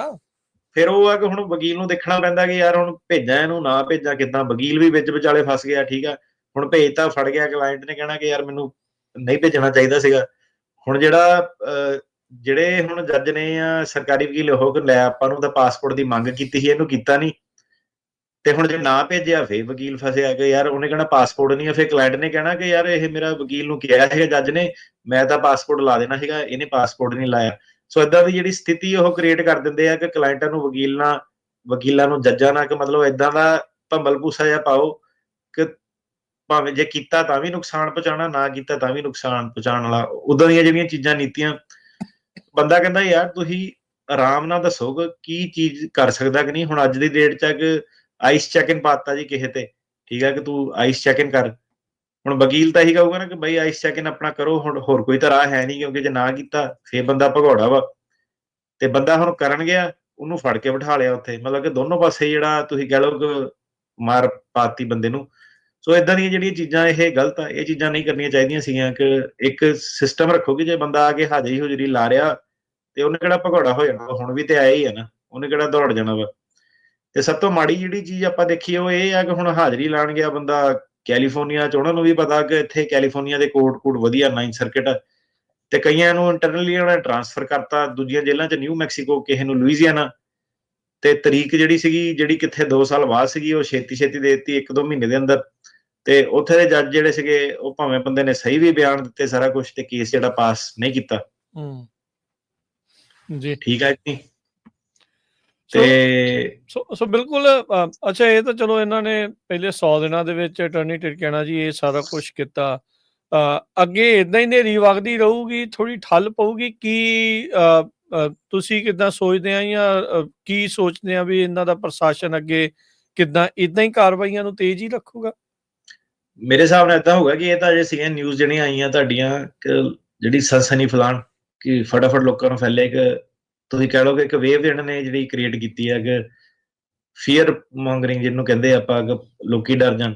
ਹੂੰ। ਪਰ ਜਿਹੜਾ ਅਸਲੀ ਨੁਕਸਾਨ ਹੈ ਇਹਨਾਂ ਨੇ ਹੁਣ ਅਜੇ ਕਰਨਾ ਵਾ, ਕਿੱਦਾਂ ਉਹ ਕਰ ਰਹੇ ਆ, ਉਹ ਹੁਣ ਜਾ ਰਹੇ ਆ ਟੈਕਨੀਕੈਲਿਟੀ, ਅਸਾਈਲਮ ਦਾ, ਉਹਨਾਂ ਦੇ ਫਾਰਮਸ ਨੂੰ ਲੈ ਕੇ, ਉਹਨਾਂ ਦੇ ਕਲੇਮਸ ਨੂੰ ਲੈ ਕੇ, ਜਿਹੜੇ ਕਾਨੂੰਨ ਕਿੱਦਾਂ ਉਹ ਜਿਹੜੇ ਚੇਂਜ ਕਰਨੇ ਆ। ਉਹ ਜਿਹੜੀ ਅਸਲੀ ਜਿਹੜੀ ਚੀਜ਼ ਆ, ਪ੍ਰੋਬਲਮਸ ਜਿਹੜੀਆਂ ਅਜੇ ਆਣੀਆਂ ਵਾ ਅੱਗੇ, ਠੀਕ ਹੈ, ਇਹ ਅਜੇ ਇਹਨਾਂ ਦੀ ਜਿਹੜੀ ਸੀਗੀ ਮੀਡੀਆ ਵਾਲੀ ਟਾਈਪ ਵਾਲੀ ਸ਼ੁਰੂਆਤ ਜਿਹੜੀ ਹੋਈ ਆ, ਇਹਨਾਂ ਨੇ ਪੂਰੇ 4 ਸਾਲ ਇਹਨਾਂ ਨੇ ਪੂਰੇ ਪੰਗੇ ਲੈਣੇ ਆ, ਕਿਉਂਕਿ ਜਿਹੜੇ ਅਗਲੇ ਸੁਪਰੀਮ ਕੋਰਟ ਜਾਂ ਉਹਨਾਂ ਨੇ ਪੰਗੇ ਲੈ ਰਹੇ ਆ, ਤਾਂ ਉਹ ਕਿਉਂ ਉਹਨਾਂ ਨੂੰ ਕੋਈ ਉਹ ਨਹੀਂ, ਤੇ ਸਿੱਧੀ ਇਹਨਾਂ ਦੀ ਵੀ ਜੱਦੋਜਹਿਦ ਆਪਸ 'ਚ ਚੱਲਣੀ ਆ, ਤੇ ਏਦਾਂ ਇਹ ਜਿਹੜਾ 4 ਸਾਲ ਰਹੂਗਾ ਸਟ੍ਰਿਕਟ ਕੰਮ। ਠੀਕ ਹੈ। ਤੇ ਜਿਹੜੀ ਇਹਦੇ ਵਿੱਚ ਫਾਈਟ ਹੋਣੀ ਉਹੀ ਆ, ਕੋਰਟ 'ਚ ਜਾ ਕੇ ਤੁਹਾਨੂੰ ਲਾਅ ਸੂਟ ਵਗੈਰਾ ਫਾਈਲ ਕਰਕੇ ਜਿਹੜਾ ਕਰਨਾ ਪੈਣਾ, ਤੇ ਰਜਿਸਟ੍ਰੇਸ਼ਨ ਦੀ। ਹਾਂਜੀ। ਹਾਂਜੀ, ਮੈਂ ਇਹੀ ਗੱਲ ਵਿੱਚ ਨਾਲ ਐਡ ਕਰਨਾ ਚਾਹੁੰਦਾ ਸੀ, ਪੁੱਛਣਾ ਸੀਗਾ ਵੀ ਹੁਣ ਜਿੱਦਾਂ ਇਹ ਅਸਾਈਲਮ ਦੀ ਅਪਲਾਈ ਕਰਨ ਦੇ ਲਈ ਵੀ ਇਹ ਸੋਚ ਰਹੇ ਵੀ $1000 ਫੀਸ ਜਿਹੜੀ ਉਹ ਕਰ ਦੇਣੀ ਆ, ਵਰਕ ਪਰਮਿਟ ਲੈ ਕੇ ਵੀ ਚਰਚਾ ਜਿਹੜੀ ਚੱਲ ਰਹੀ ਆ ਵੀ ਉਹਦੇ ਵਿੱਚ ਵੀ ਫੀਸਾਂ 'ਚ ਸ਼ਾਇਦ ਵਾਧਾ ਵਗੈਰਾ ਉਹ ਕਰਨਾ ਆ। ਹੁਣ ਅੱਗੇ ਕੋਈ ਬੰਦਾ ਬਾਰਡਰ ਤੇ ਆਉਂਦਾ ਸੀ ਤਾਂ ਅਸਾਈਲਮ ਅਪਲਾਈ ਕਰ ਸਕਦਾ ਸੀ ਵਿਦਆਊਟ ਐਨੀ ਮਨੀ, ਤੇ ਜੇ $1000 ਵਾਲਾ ਇਹਨਾਂ ਨੇ ਜੇ ਮੰਨ ਲਓ ਵੀ ਇਹ ਕਰ ਦਿੰਦੇ ਆ, ਫਿਰ ਤਾਂ ਕਾਫੀ ਲੋਕਾਂ ਦੇ ਲਈ ਔਖਾ ਹੋ ਜਾਣਾ ਆ ਵੀ ਜੇ ਉਹ ਅਪਲਾਈ ਵੀ ਕਰਨਾ ਚਾਹੁੰਦੇ, ਜੇ ਮਨੀ ਨਾ ਹੋਈ ਤਾਂ ਉਹ ਕਰ ਨਹੀਂ ਸਕਣਗੇ। ਸੋ ਦੇਖੋ ਜੀ, ਹੁਣ ਇਹ ਤਾਂ ਸਵਾਲ ਪੁੱਛਣ ਵਾਲਾ ਇਹ ਹੈ ਕਿ ਸਰਕਾਰ ਨੂੰ ਪੈਸੇ ਚਾਹੀਦੇ ਆ ਤਾਂ ਫੀਸ ਚਾਹੀਦੀ ਆ, ਤੇ ਸਰਕਾਰ ਸਾਹਿਬ ਜੇ ਤੁਹਾਨੂੰ ਪੈਸੇ ਚਾਹੀਦੇ ਆ ਤਾਂ ਤੁਸੀਂ ਫੀਸ ਕਹੋ, ਭਾਵੇਂ 5000 ਤੁਸੀਂ ਫੀਸ ਲਾ ਦੋਗੇ, ਤੁਹਾਡਾ ਕੇਸ ਆਪਾਂ ਛੇਤੀ ਹੀਅਰਿੰਗ ਦੇ ਦਾਂਗੇ, 5000 ਦੇ ਦਿਓ, ਉਹ ਵੀ ਲੋਕਾਂ ਨੇ ਦੇ ਦੇਣੇ ਆ ਜੇ ਤੁਸੀਂ ਏਦਾਂ ਕਰਦੇ ਆ। ਸਹੀ ਗੱਲ। ਸੋ ਜੇ ਤਾਂ ਪੈਸੇ ਇਕੱਠੇ ਕਰਨ ਵਾਲਾ ਹੋਆ, ਫਿਰ ਤਾਂ ਤੁਸੀਂ ਉਹ ਇਮੀਗ੍ਰੇਸ਼ਨ ਦੇ ਬੈਨੀਫਿਟ ਵਾਲੇ ਵੀ ਦੇ ਸਕਦੇ ਆ, ਕਿ ਭਾਈ ਜਿਹਨੂੰ ਛੇਤੀ ਤਰੀਕ ਚਾਹੀਦੀ ਆ ਉਹਨੂੰ 5000 ਦੇ ਦਿਓ, ਅਗਲਾ ਉਹ ਵੀ ਦੇ ਦਊਗਾ, ਹਨਾ। ਜਿਹੜੇ ਪ੍ਰੀਮੀਅਮ ਪ੍ਰੋਸੈਸਿੰਗ ਹੁੰਦੀ ਹੋਈ ਆ ਕਈ ਚੀਜ਼ਾਂ ਕਰ ਦੋ, ਹਨਾ। ਹੁਣ ਜੇ ਤੁਸੀਂ ਕਹੋ ਕਿ ਸਾਰੇ ਨੂੰ ਹੀ, ਕਿ ਜਿਹੜਾ ਹੁਣ ਬੰਦਾ ਆ ਹੀ ਰਿਹਾ ਵਾ, ਤੇ ਹੁਣ ਜਿਹੜਾ ਮੰਨ ਲਓ ਕਿ ਜੇ ਹਾਲਾਤ ਹੀ ਕਿਸੇ ਦੇ ਇਦਾਂ ਦੇ ਹੋ ਗਏ, ਠੀਕ ਆ, ਕੋਈ ਮੈਕਸੀਕੋ ਤੋਂ ਆ, ਕਿਤੋਂ ਆ, ਉਹ $1000 ਹੁਣ ਉਹ ਪਹਿਲਾਂ ਇਕੱਠਾ ਕਰੂਗਾ, ਫਿਰ ਡੈਡਲਾਈਨ ਦਾ ਸਾਲ ਵਾਲਾ ਚੱਕਰ ਪੈ ਜਾਊਗਾ। ਕਈ ਸਾਰੇ ਉਹ ਪੈ ਜਾਂਦੇ ਆ ਕਿ ਜਿਹੜਾ ਤੁਹਾਡਾ ਪਹਿਲਾ 1000 ਵਾਲਾ, ਕਈ ਤਾਂ ਹੁਣ ਜਿੱਦਾਂ ਨਾਨ ਪ੍ਰੋਫਿਟ ਵਗੈਰਾ ਤੋਂ ਆਪਣੇ ਕੇਸ ਜਿਹੜੇ ਕਰਾਉਂਦੇ ਹੁੰਦੇ ਆ, ਹਾਂਜੀ, ਨਾਨ ਪ੍ਰੋਫਿਟ ਵਗੈਰਾ ਫ੍ਰੀ 'ਚ ਜਿਹੜੀਆਂ ਕੇਸ ਜਿਹੜੀਆਂ ਕਰਦੀਆਂ, ਨਾਨ ਪ੍ਰੋਫਿਟ ਦੀ ਨਾਲੇ ਇਹਨਾਂ ਨੇ ਫੰਡਿੰਗ ਬੰਦ ਕਰਤੀ, ਇੱਕ ਤਾਂ ਉਦਾਂ ਨਹੀਂ ਕੰਮ ਕਰ ਸਕਦੇ। ਹੁਣ ਗੱਲ ਉਹੀ ਆ ਗਈ ਕਿ $1000 ਆਊਗਾ ਕਿੱਥੋਂ? ਹਾਂਜੀ। ਤੇ ਇਹ ਥੋੜਾ ਜਿਹਾ ਮਤਲਬ ਕਿ ਨਾਰਮਲੀ ਤੁਸੀਂ ਦੇਖੋ H1 ਵਗੈਰਾ ਹੋਰ ਜਿਹੜੀਆਂ ਫੀਸਾਂ ਵਾ, ਉਹ 400-500 ਦੀ ਰੇਂਜ 'ਚ ਜਿਹੜੀਆਂ ਹੁੰਦੀਆਂ ਸੀਗੀਆਂ ਸਾਰੀਆਂ, ਤੇ $1000 ਟੂ ਮਚ ਸਟੀਪ ਫੀਸ ਆ ਬਾਕੀ ਜਿਹੜੀਆਂ ਫੀਸਾਂ ਦੇ ਕੰਪੈਰੀਜ਼ਨ ਦੇ ਵਿੱਚ ਵੀ। ਤੇ ਵਰਕ ਪਰਮਿਟ ਵਗੈਰਾ ਵੀ ਜਿਹੜੇ ਭਰਦੇ ਆ, ਪਤਾ ਹੀ ਹੈ ਸਾਰਿਆਂ ਨੂੰ, $410 ਏਦਾਂ ਫੀਸ ਹੁੰਦੀ ਸੀਗੀ। ਸਿਟੀਜ਼ਨਸ਼ਿਪ ਦੀ 700 ਦੇ ਗੇੜ ਦੇ ਵਿੱਚ ਫੀਸ ਜਿਹੜੀ ਹੁੰਦੀ ਸੀਗੀ। ਗ੍ਰੀਨ ਕਾਰਡ ਵਗੈਰਾ ਦੀਆਂ ਫੀਸਾਂ ਜਿਹੜੀਆਂ ਸੀਗੀਆਂ ਉਹ $1225 $1400 ਏਦਾਂ ਦੇ ਰੇਂਜ 'ਚ ਫਲਕਚੁਏਟ ਕਰਦੀਆਂ ਸੀਗੀਆਂ। ਪਰ ਹੁਣ ਸਿੱਧੇ ਤੁਸੀਂ ਅਸਾਈਲਮ ਵਾਲਾ ਸਿੱਧੇ ਹੀ, ਕਿ ਸ਼ੁਰੂ ਵੀ ਨਹੀਂ ਕਿ $100 $200, ਸਿੱਧੇ $1000 ਤੋਂ, ਉਹ ਆਈ ਥਿੰਕ ਸਰਕਾਰ ਦਾ ਮਤਲਬ ਫੀਸ ਇਕੱਠੇ ਕਰਨ ਵਾਲਾ ਤਾਂ ਨਹੀਂ, ਉਹ ਇਹੀ ਆ ਕਿ ਥੋੜੀ ਤੰਗੀ ਪਰੇਸ਼ਾਨੀ ਜਿਹੜੀ ਲੋਕਾਂ ਨੂੰ ਆਵੇ। ਜੀ। ਤੇ ਇਹਦੇ ਵਿੱਚ ਫਿਰ ਅੱਗੇ ਉਹਨਾਂ ਨੇ ਕਿਹਾ ਕਿ ਆਪਾਂ ਜਿਹੜੇ ਤਕਰੀਬਨ 50,000 ਰਜਿਸਟ੍ਰੇਸ਼ਨ ਉਹਨਾਂ ਦੇ ਕੋਲ ਆਈਆਂ ਅਜੇ ਆਬਵੀਅਸਲੀ ਇਹ ਘੱਟ ਆ, ਮਤਲਬ ਕਾਫੀ ਲੋਕ ਅਜੇ ਵੀ ਕੱਚੇ ਆ ਜਿਹਨਾਂ ਦੇ ਫਿੰਗਰਪ੍ਰਿੰਟ ਨਹੀਂ ਹੋਏ ਆ। ਤੇ ਤੁਸੀਂ ਆਪੋ ਆਪਣਾ ਦੇਖੋ, ਕਿਉਂਕਿ ਕੱਲ ਨੂੰ ਇਦਾਂ ਨਾ ਹੋਵੇ ਕਿ ਰਜਿਸਟ੍ਰੇਸ਼ਨ 'ਚ ਤੁਸੀਂ ਨਾ ਆਓ ਤੇ ਇਹ ਇਦਾਂ ਦਾ ਕੋਈ ਡੇਟਾਬੇਸ ਇੰਪਲੀਮੈਂਟ ਕਰ ਦੇਣ ਕਿ ਪੁਲਿਸ ਵਗੈਰਾ ਜਿਹੜੀ ਚੈੱਕ ਕਰ ਲੈਣ, ਤੇ ਜੇ ਤੁਸੀਂ ਸਿਸਟਮ ਦੇ ਵਿੱਚ ਨਹੀਂ ਆਏ, ਰਾਈਟ, ਉਹ ਫਿਰ ਤੁਹਾਡੀ ਇੰਸਟੈਂਟ ਜਿਹੜੀ ਅਰੈਸਟ ਹੋ ਜਾਣੀ ਹੈ। ਠੀਕ ਹੈ, ਇੰਸਟੈਂਟ ਤੁਹਾਡੀ ਅਰੈਸਟ ਜਿਹੜੀ ਹੋ ਜਾਣੀ ਆ, ਫਾਈਨ ਹੋ ਜਾਣਾ। ਤੇ ਪਹਿਲਾ ਕੰਮ ਇਹਨਾਂ ਦਾ ਸੀਗਾ ਡੇਟਾਬੇਸ ਕ੍ਰੀਏਟ ਕਰਨਾ। ਦੂਜਾ ਕੰਮ ਹੈਗਾ ਉਹਨੂੰ ਜਿਹੜਾ ਕਿ ਆਪਣੇ ਜਿਹੜੇ ਰਿਸੋਰਸਿਸ ਨਾਲ ਉਹਨੂੰ ਚੈੱਕ ਕਰਨਾ, ਕਿਹੜੇ ਕਿੱਦਾਂ ਹੈਗੇ ਆ ਕਿ ਨਹੀਂ ਹੈਗੇ ਆ। ਹੁਣ ਉਹ ਜਿਹੜਾ ਆਪਰੇਸ਼ਨ ਇਹਨਾਂ ਦਾ ਲੀਗਲ ਆ ਕਿ ਨਹੀਂ ਲੀਗਲ ਆ, ਖਬਰਾਂ ਤਾਂ ਇਹ ਵੀ ਸੁਣਨ ਨੂੰ ਆਈਆਂ ਕਿ ਮਸ਼ੀਨਾਂ ਜਿਹੜੀਆਂ ਲੈ ਕੇ ਆਪਣੇ ਖੜੇ ਸੀਗੇ ਟ੍ਰੇਨਾਂ ਸਟੇਸ਼ਨਾਂ ਦੇ ਬਾਹਰ, ਕਿ ਇੱਥੇ ਅੰਗੂਠਾ ਲਾਓ ਤੇ ਦੇਖੀਏ ਕੀ ਆਇਆ। ਤੇ ਹੁਣ ਗੱਲ ਉਹੀ ਆ ਜਾਂਦੀ ਹੈ ਕਿ ਸਾਰੀ ਪੋਪੂਲੇਸ਼ਨ ਦਾ ਤਾਂ ਲਾ ਨਹੀਂ ਸਕਦੇ ਇਦਾਂ, ਕਿਉਂਕਿ ਰਿਸੋਰਸਿਸ ਬਹੁਤ ਜ਼ਿਆਦਾ ਚਾਹੀਦੇ ਆ। ਤੇ ਫਿਰ ਥੋੜਾ ਜਿਹਾ ਰੇਸ਼ੀਅਲ ਪ੍ਰੋਫਾਈਲਿੰਗ ਵਾਲਾ ਵੀ ਰੌਲਾ ਰੱਪਾ ਜਿਹੜਾ ਸਾਹਮਣੇ ਆ ਸਕਦਾ, ਕਿ ਸਿਰਫ ਬਰਾਊਨ ਬੰਦੇ ਨੂੰ ਜਿਹੜਾ ਕਿ ਤੂੰ ਉਂਗਲੀ ਲਾ ਕੇ ਦੱਸ ਕਿ ਤੇਰਾ ਡੇਟਾਬੇਸ 'ਚ ਨਾਮ ਆਉਂਦਾ ਕਿ ਨਹੀਂ ਆਉਂਦਾ। ਤੇ ਸਰਕਾਰ ਫਿਰ ਕਹਿੰਦੀ ਆ ਕਿ ਇਹਨਾਂ ਨੇ ਵਲੰਟੀਅਰ ਜਿਹੜੇ ਲੋਕ ਸੀਗੇ, ਕਿ ਜਿਹੜੇ ਇਹਨਾਂ ਦੇ ਵਧੀਆ ਸਿਟੀਜ਼ਨ, ਜਿਹੜੇ ਕਿ ਕਹਿੰਦੇ ਕਿ ਆਪਾਂ ਤੁਹਾਡੇ ਨਾਲ ਸਹਿਮਤ ਵਾਲੇ ਲੋਕ ਜਿਹੜੇ ਹੈਗੇ ਆ, ਉਹਨਾਂ ਦਾ ਇਹਨਾਂ ਨੇ ਵਲੰਟੀਅਰ ਪ੍ਰੋਗਰਾਮ ਬਣਾਇਆ ਕਿ ਤੁਸੀਂ ਵੀ ਆਈਸ ਦੇ ਨਾਲ ਜਿਹੜਾ ਆ ਕੇ ਹੈਲਪ ਕਰੋ। ਤੇ ਤੁਸੀਂ ਉਹ ਵੇਖਿਆ ਹੋਣਾ ਕਿ ਮੂੰਹ ਢੱਕ ਕੇ ਤੇ ਬਿਨਾਂ ਵਰਦੀ ਦੇ ਵੀ ਜਿਹੜੇ ਲੋਕੀ ਸੀਗੇ, ਉਹਨੇ ਅਰੈਸਟਾਂ 'ਚ ਮਦਦ ਕੀਤੀ ਆ ਆਪਣੀ। ਤੇ 450 ਜਿਹੜਾ ਵਲੰਟੀਅਰ ਇਹਨਾਂ ਦੇ ਨਾਲ ਪੱਕਾ ਹੀ ਜਿਹੜਾ ਜੁੜਿਆ ਹੋਇਆ ਤੇ ਜੀ ਜਿਹੜਾ ਇਹਨਾਂ ਦੀ ਹੈਲਪ ਕਰ ਰਿਹਾ ਰੈਸਟਾਂ ਕਰਨ ਚ। ਤੇ 85 ਜਿਹੜੀਆਂ ਇਹਨਾਂ ਦੀਆਂ ਫੈਸਿਲਿਟੀਜ਼ ਜਿਹੜੀਆਂ ਇਹਨਾਂ ਨੇ ਬਣਾਈਆਂ ਅਕ੍ਰੋਸ ਦ ਕੰਟਰੀ, ਜਿਹਦੇ ਵਿੱਚ ਵਲੰਟੀਅਰ ਜਿਹੜੇ ਆਮ ਨਾਗਰਿਕ ਆ ਉਹ ਵੀ ਆਈਸ ਦੇ ਨਾਲ ਜੁੜ ਕੇ ਇਹਨਾਂ ਦੀ ਬੰਦੇ ਫੜਨ ਚ ਮਦਦ ਕਰ ਸਕਦੇ ਆ। ਇਹਦੇ ਵਿੱਚ ਤੁਸੀਂ ਵੇਖਿਆ ਹੋਣਾ, ਇੱਕ ਮੇਰੇ ਖਿਆਲ ਵਾਸ਼ਿੰਗਟਨ ਸਟੇਟ ਦਾ ਸੀਗਾ, ਬਾਉਂਟੀ ਹੰਟਰ ਜਿਹੜਾ ਹੁੰਦਾ, ਬਾਉਂਟੀ ਹੰਟਰ, ਹਾਂਜੀ ਜਿਹਨੂੰ ਨਹੀਂ ਪਤਾ, ਜਿਹਨੂੰ ਪੈਸੇ ਮਿਲਦੇ ਆ ਨਾ ਆਹ ਗੱਡੀਆਂ ਗੁੱਡੀਆਂ ਟੋ ਕਰਨ ਦੇ ਜਾਂ ਲੋਕਾਂ ਨੂੰ ਫੜਨ ਦੇ, ਤੇ ਉਹ ਸਰਕਾਰ ਨੂੰ ਜਾ ਕੇ ਸਿਟੀ ਦੇ ਵਿੱਚ ਚਲ ਗਿਆ, ਸਿਟੀ ਨੂੰ ਜਾ ਕੇ ਕਹਿੰਦਾ ਕਿ ਮੇਰੀ ਫੀਸ ਜਿਹੜੀ ਡਬਲ ਕਰ ਦੋ। ਤੇ ਉਹ ਕਹਿੰਦੇ ਕੀ ਚੱਕਰ ਆ? ਕਹਿੰਦਾ ਤੁਸੀਂ ਮੈਨੂੰ ਪੈਸੇ ਦਿੰਨੇ ਆ ਤੇ ਮੈਂ ਫਿਰ ਲੋਕਾਂ ਨੂੰ ਨਹੀਂ ਫੜੂੰਗਾ, ਨਹੀਂ ਤਾਂ ਮੈਨੂੰ ਇੰਨੇ ਦੀ ਆਫਰ ਆ ਰਹੀ ਆ। ਸਿਟੀ ਵਾਲੇ ਨੂੰ ਭਜਾਤਾ ਕਿ ਤੂੰ ਲੋਕਾਂ ਨੂੰ ਡਰਾਉਂਦਾ, ਕਹਿੰਦਾ ਬਾਕੀ ਤੁਹਾਡੀ ਮਰਜ਼ੀ ਆ, ਕਹਿੰਦਾ ਮੇਰੇ ਵਰਗੇ ਬੜੇ ਲੋਕ ਆ, ਕਹਿੰਦਾ ਸਰਕਾਰ ਜਿਹੜੀ ਪੈਸੇ ਦੇ ਕੇ ਕਹਿ ਰਹੀ ਹੈ ਕਿ ਤੁਸੀਂ ਫੜੋ ਲੋਕਾਂ ਨੂੰ। ਡਬਲ ਏਜੰਟ ਬਣਦੇ ਸੀ ਹੈ, ਉਧਰੋਂ ਉਹਦੀ ਆੜ ਚ ਕਹਿੰਦੇ ਵੀ ਤੁਸੀਂ ਇਧਰੋਂ ਡਬਲ ਦੇ ਦਿਓ, ਹੀ ਨਹੀਂ ਫੜਾਂਗੇ। ਸਹੀ ਹੈ। ਕਹਿੰਦਾ ਮੈਂ ਫੜਨਾ ਨਹੀਂ ਚਾਹਨਾ, ਪਰ ਕਹਿੰਦਾ ਮੈਨੂੰ ਜੇ ਡਬਲ ਪੈਸੇ ਦੇ ਦਿਓ ਤਾਂ ਮੈਂ ਘਰੇ ਬੈਠਾ ਰਹੂੰਗਾ। ਮੈਂ ਕਿਹਾ ਲੈ ਦੱਸ, ਇਹ ਨਵੀਂ ਆਈਟਮ ਪੇਸ਼ ਕਰਤੀ ਇਹਨੇ। ਅੱਛਾ, ਆਪਣੇ ਇੱਥੇ ਫ੍ਰੈਜ਼ਨੋ ਦੇ ਵਿੱਚ ਬੀਤੇ ਦਿਨੀ ਨਾ ਇੱਕ ਕੇਸ ਦੀ ਹੀਅਰਿੰਗ ਦੇ ਵਿੱਚ ਜਿਹੜੇ ਜੱਜ ਆ ਉਹਨਾਂ ਨੇ ਰੋਕਿਆ ਸੀਗਾ CBP ਨੂੰ ਵੀ ਭਾਈ ਤੁਸੀਂ ਸਿੱਧਾ ਜਾ ਕੇ ਜਿਹੜੇ ਭੂਰੇ ਮੂਲ ਦੇ ਲੋਕ ਆ, ਬਰਾਊਨ ਸਕਿਨ ਵਾਲੇ ਜਿਹੜੇ ਲੋਕ ਆ, ਉਹਨਾਂ ਨੂੰ ਜਾ ਕੇ ਨਹੀਂ ਸਿੱਧਾ ਵੀ ਇਮੀਗ੍ਰੇਸ਼ਨ ਪੇਪਰ ਜਿਹੜੇ ਉਹ ਤੁਸੀਂ ਪੁੱਛੀ ਜਾਓ, ਵੀ ਵਾਰੰਟਲੈਸ ਸਰਚਾਂ ਜਿਹੜੀਆਂ ਉਹ ਨਾ ਕਰੋ। ਜਿਹੜੇ ਜਦੋਂ ਕਰਨ ਕਾਊਂਟੀ 'ਚ ਅਟਾਰਨੀ ਜਨਰਲ ਕਹਿਣਾ ਜੀ ਟਰੰਪ ਹੁਣਾਂ ਦੇ ਸਹੁੰ ਚੱਕਣ ਤੋਂ ਪਹਿਲਾਂ ਜਿਹੜੀ ਛਾਪੇਮਾਰੀ ਹੋਈ ਸੀ, ਉਸ ਤੋਂ ਬਾਅਦ ਦੇ ਵਿੱਚ ACLU ਨੇ ਇਸ ਚੀਜ਼ ਦੇ ਉਲਟ ਲਾ ਸੂਟ ਜਿਹੜਾ ਉਹ ਦਰਜ ਕੀਤਾ ਸੀ। ਸੋ ਹੁਣ ਜਿਹੜੇ ਫੈਡਰਲ ਜੱਜ ਆ ਉਹਨਾਂ ਨੇ ਇੰਜੰਕਸ਼ਨ ਜਿਹੜੀ ਆ ਬਾਰਡਰ ਪੈਟਰੋਲ ਨੂੰ ਲਾਈ ਆ ਵੀ ਵਾਰੰਟਲੈਸ ਇਮੀਗ੍ਰੇਸ਼ਨ ਸਟਾਪ ਜਿਹੜੇ ਕਰਨੇ ਆ ਕੈਲੀਫੋਰਨੀਆ ਦੇ ਵਿੱਚ ਜਿਹੜੀ ਉਹ ਬੰਦ ਕਰੋ। ਸੋ ਉਹੀ ਗੱਲ ਵੀ ਉਹ ਚੀਜ਼ ਨੂੰ ਵਾਪਰੇ ਨੂੰ ਦੇਖੋ 4-5 ਮਹੀਨੇ ਹੋ ਗਏ ਆ। 5 ਮਹੀਨਿਆਂ ਬਾਅਦ ਜਾ ਕੇ ਅਦਾਲਤ ਨੇ ਉਸ ਚੀਜ਼ ਦੇ ਉੱਤੇ ਕੋਈ ਫੈਸਲਾ ਜਿਹੜਾ ਉਹ ਲਿਆ ਹੈ ਜਾਂ ਉਹਨਾਂ ਨੂੰ ਰੋਕਿਆ, ਪਰ ਉਸ ਤੋਂ ਪਹਿਲਾਂ ਉਹਨਾਂ ਦਾ ਜਿੱਦਾਂ ਚੰਮਦੀਆਂ ਚਲਾਈਆਂ ਉਹਨਾਂ ਨੇ ਉਹ ਚਲਾਉਂਦੇ ਜਿਹੜੇ ਉਹ ਰਹੇ ਆ। ਪਰ ਇਹ ਵੀ ਨਹੀਂ ਆ ਵੀ ਇਹਦੇ ਕਹੇ ਤੇ ਇਹਨਾਂ ਨੇ ਰੁਕ ਵੀ ਜਾਣਾ, ਇਹ ਕੰਮ ਫਿਰ ਵੀ ਗਾਹੇ ਬਗਾਹੇ ਜਿਹੜਾ ਉਹ ਚੱਲਦਾ ਹੀ ਰਹਿਣਾ ਆ। ਹਾਂ, ਇਹ ਜਿਹੜੇ ਨਸਲ ਦੇ ਆਧਾਰ ਤੇ ਰੰਗ ਦੇ ਆਧਾਰ ਦੇ ਉੱਤੇ ਆਪਾਂ ਨੂੰ ਪਤਾ ਹੀ ਆ ਵੀ ਜ਼ਿਆਦਾ ਕਿਹਨਾਂ ਨੂੰ ਜਿਹੜਾ ਉਹ ਨਿਚੋੜਿਆ ਜਾ ਰਿਹਾ ਹੈ ਜੀ। ਨਹੀਂ, ਉਹ ਫਿਰ ਕੰਟੈਂਪਟ ਪ੍ਰੋਸੀਡਿੰਗ ਬਾਅਦ ਚ ਹੋ ਜਾਣੀ ਆ ਵਾ, ਮਤਲਬ ਏਦਾਂ ਕਿ ਤੁਸੀਂ ਕਰ ਸਕਦੇ ਆ ਲੋਕ ਆਪਣੇ, ਜਦੋਂ ਇੱਕ ਵਾਰੀ ਕੋਰਟ ਨੇ ਕਹਿਤਾ, ਪਰ ਬਾਅਦ ਚ ਕੰਟੈਂਪਟ ਆਫ ਕੋਰਟ ਉਹ ਵੀ ਪ੍ਰੋਸੀਡਿੰਗ ਆ ਜਾਂਦੀਆਂ ਤੇ ਉਹ ਅਫਸਰ ਵੀ ਟੰਗੇ ਜਾ ਸਕਦੇ ਆ। ਤੇ ਇਹਦੇ ਵਿੱਚ ਮੈਂ ਉਹੀ ਕਿਹਾ ਸੀ, ਮੈਂ ਕਿਹਾ ਦੇਖੋ ਜਿਹੜੀ ਅਸਲੀ ਫਾਈਟ ਹੈਗੀ ਨਾ, ਹੁਣ ਜਿੱਦਾਂ ACLU ਵਗੈਰਾ ਹੈਗਾ, ਇਹ ਫੰਡਿੰਗ ਬੇਸ ਤੇ ਚੱਲਦੀ ਆ। ਤੁਸੀਂ ਇਹਨਾਂ ਦੇ ਪੇਜ ਪੂਜ ਤੇ ਜਾ ਕੇ ਜਿਹੜਾ ਡੋਨੇਟ ਜਿਹੜਾ ਕਰ ਸਕਦੇ ਆ, $5-10 ਜਿਹੜਾ ਜਿੰਨਾ ਵੀ ਤੁਹਾਡਾ ਬਣਦਾ, ਠੀਕ ਆ, ਜੇ ਜ਼ਿਆਦਾ ਨਹੀਂ ਵੀ ਕਰਨੇ ਆ। ਤੇ ਤੁਸੀਂ ਇਸ ਵੇਲੇ ਦੇਖੋ ਕਿ ਫਾਈਟ ਜਿਹੜੀ ਕੌਣ ਕਰਦਾ, ਇਹੀ ਸੰਸਥਾਵਾਂ ਜਿਹੜੀਆਂ ਕਰਦੀਆਂ, ਠੀਕ ਆ। ਹੁਣ ਆਪਾਂ ਖਬਰਾਂ ਸੁਣੀ ਦੀਆਂ ਇੱਧਰ ਉੱਧਰ, ਕਈ ਕੰਮ ਤੁਹਾਨੂੰ ਪਤਾ ਹੁਣ, ਤੇ ਤੁਹਾਨੂੰ ਹੋਰ ਕਿਸੇ ਨੇ ਕਹਿਣਾ ਨਹੀਂ, ਠੀਕ ਹੈ। ਤੁਹਾਨੂੰ ਉਹੀ ਹੈ ਕਿ ਇਸ ਪ੍ਰੋਗਰਾਮ ਦੇ ਮਾਧਿਅਮ ਨਾਲ ਇਹ ਦੱਸੀਦਾ ACLU ਦੀ ਗੱਲ ਜਿਹੜੀ ਕਰੀਦੀ ਆ, ਤੇ ਇਹ ਤੁਹਾਡੇ ਤੇ ਵੀ ਪ੍ਰਭਾਵ ਜਿਹੜੀਆਂ ਇਹ ਚੀਜ਼ਾਂ ਜਿਹੜੀਆਂ ਪਾਉਂਦੀਆਂ, ਠੀਕ ਆ, ਸਾਰੇ ਸਮਾਜ ਤੇ ਜਿਹੜਾ ਪ੍ਰਭਾਵ ਪਾਉਂਦੀਆਂ। ਸੋ ਐਵੇਂ ਬੈਠੇ ਰਹਿਣਾ। ਹੁਣ ਕਿਸੇ ਨੇ ਇੱਕ ਵਾਰੀ ਦੱਸਿਆ, ਕੋਈ ਵੀਡੀਓ ਮੇਰੇ ਨਾਲ ਸ਼ੇਅਰ ਕਰਦਾ ਸੀਗਾ, ਜੀ ਕਹਿੰਦਾ ਬੰਦੇ ਨੇ ਕਹਿੰਦਾ ਅਰਦਾਸ ਕਰਾਤੀ, ਕਹਿੰਦਾ ਗੁਰਦੁਆਰੇ ਦੇ ਵਿੱਚ ਇੱਕ ਬਾਬਾ ਜੀ ਇਹਨੂੰ ਥੋੜੀ ਜਿਹੀ ਠੰਡ ਬਖਸ਼ਣ ਟਰੰਪ ਨੂੰ, ਤੇ ਏਦਾਂ ਨਾ ਕਰੇ। ਤੇ ਚਲੋ ਹੁਣ ਮੈਂ ਕਿਹਾ ਮਤਲਬ ਉਹ ਬੰਦੇ ਨੇ ਉਹਨੂੰ ਜਿੱਦਾਂ ਕਾਫੀ ਸ਼ੇਅਰ ਕੀਤਾ ਗਿਆ।